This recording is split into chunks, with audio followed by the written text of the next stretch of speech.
Hi there and welcome to my Guitarfingers book 3. This is the song Songs to Carilhoes and it's my version which I've taken down to about grade 5. The original version is about a grade 7, so that's an advanced version with a drop D tuning. This version is more suitable for those on the intermediate level, grade 5. And we have some features in here which are still technically demanding, such as bar raise, but not as many as the original version. The version here though has all the features. It has the melody line and also the support accompaniment. It's just arranged in the key of A major to help us play just slightly further down the neck. So let's have a look straight away at the song. As I mentioned, we have the key of A major. That's certainly for the first part of the song. The second part changes to D major. Remember your 3 sharps: C sharp, F sharp and G sharp. We start off in the second position and I put a half bar to start with, so that's just covering strings 1, 2 and 3 with a first finger bar and we'll see why that is in a moment. So we start off with a high A, an A, string 3, fret 2 and a C sharp there at the 2nd fret on string 2. Good to use the fingerings that I've written here, so A, I, M, so we get 1, 2. Semi-quavers there, of course, and then we move finger 3 down to G sharp with an open A bass, so we get, using the middle fingers there, I, M, to play the chord in the middle. Just keep those quiet, so we get the melody line singing through like this. And then you can hear, so we've got a nice accompaniment just in the lower levels there. So moving on, in bar 1 we had a low A. I've kept my bar A, of course. I've kept my bar A so that we can now play the F sharp, big stretch finger 4 there to get the E, finger 2 on the D. And really you could play that as open if you wish, but I prefer not to. I just prefer to keep the bar A down.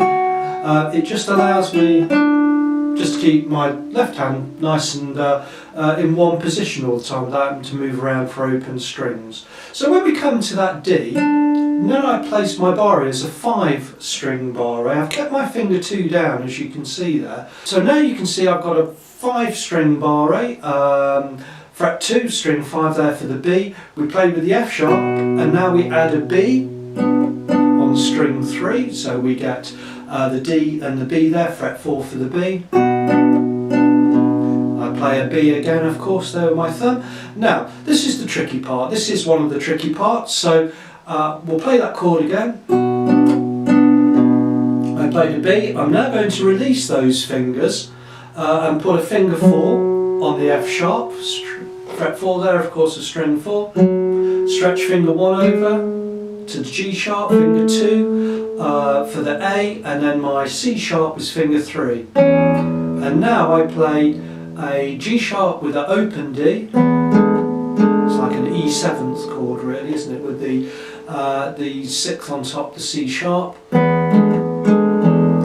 E again, now open string, a little trick here, at the end of line 1, finger 1, I'm going to play that as a bar A on that C sharp. And that allows me then to move to bar 4. I've already got my bar A in position then. Okay, so let's have a look at that phrase again. We'll just go really slow to help the fingerings go through. So I start off with my bar A.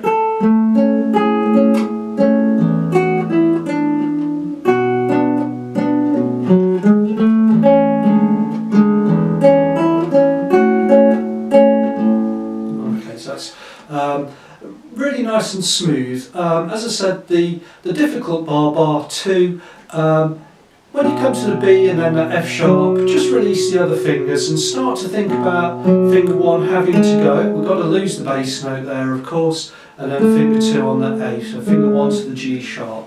As long as you hold the bass notes for as long as possible as written, then you'll find that it won't sound like it's dropped out too early. So that takes us halfway through bar 4, and we're in a half bar rate, 4/6, and we'll see why at the moment. So we've got an A bass, then I'm going to play my my A finger is going to play the E on fret 5 there, using finger 4 of string 2. So I've got E, C sharp, A, and now because I've got a 4-string bar there, I can do my F sharp with finger 3 down fret 4, down to E, finger 3 changes strings to fret 5, for the C sharp down to A. So that's just simply gone.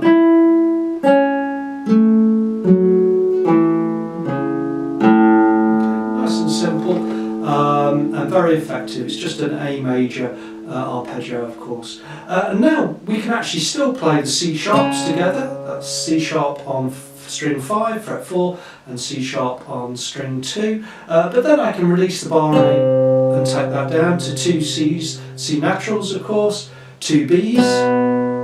Now F sharp.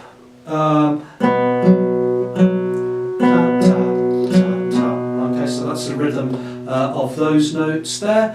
And then I've got a B. I've just played that. Finger 4 is already on the F sharp. I'll release that B now. Help the fingers stretch there. G sharp, A finger 2, and then we've got our C sharp with the E bass, and then our G sharps with our D's there.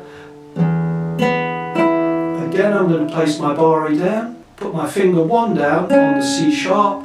That means I can play my bar rate in bar 8. And we're back to like the opening phrase again. So we've got a little repeat now. I'll just play this through. Here's my 5-string bar rate. Actually, I played a note wrong there. That should have been D. Then I can change to my 5-string bar. There's my D. F sharp, G sharp, A run. I'm in bar 11 now, of course.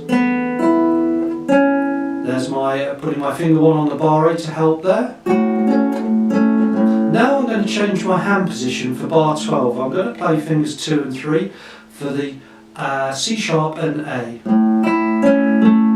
Okay, so that's much easier to play that way. And it allows my finger 1 to be on the A sharp, fret 1 there, of string 5. And now we've got like a diminished run, so A sharp to C sharp.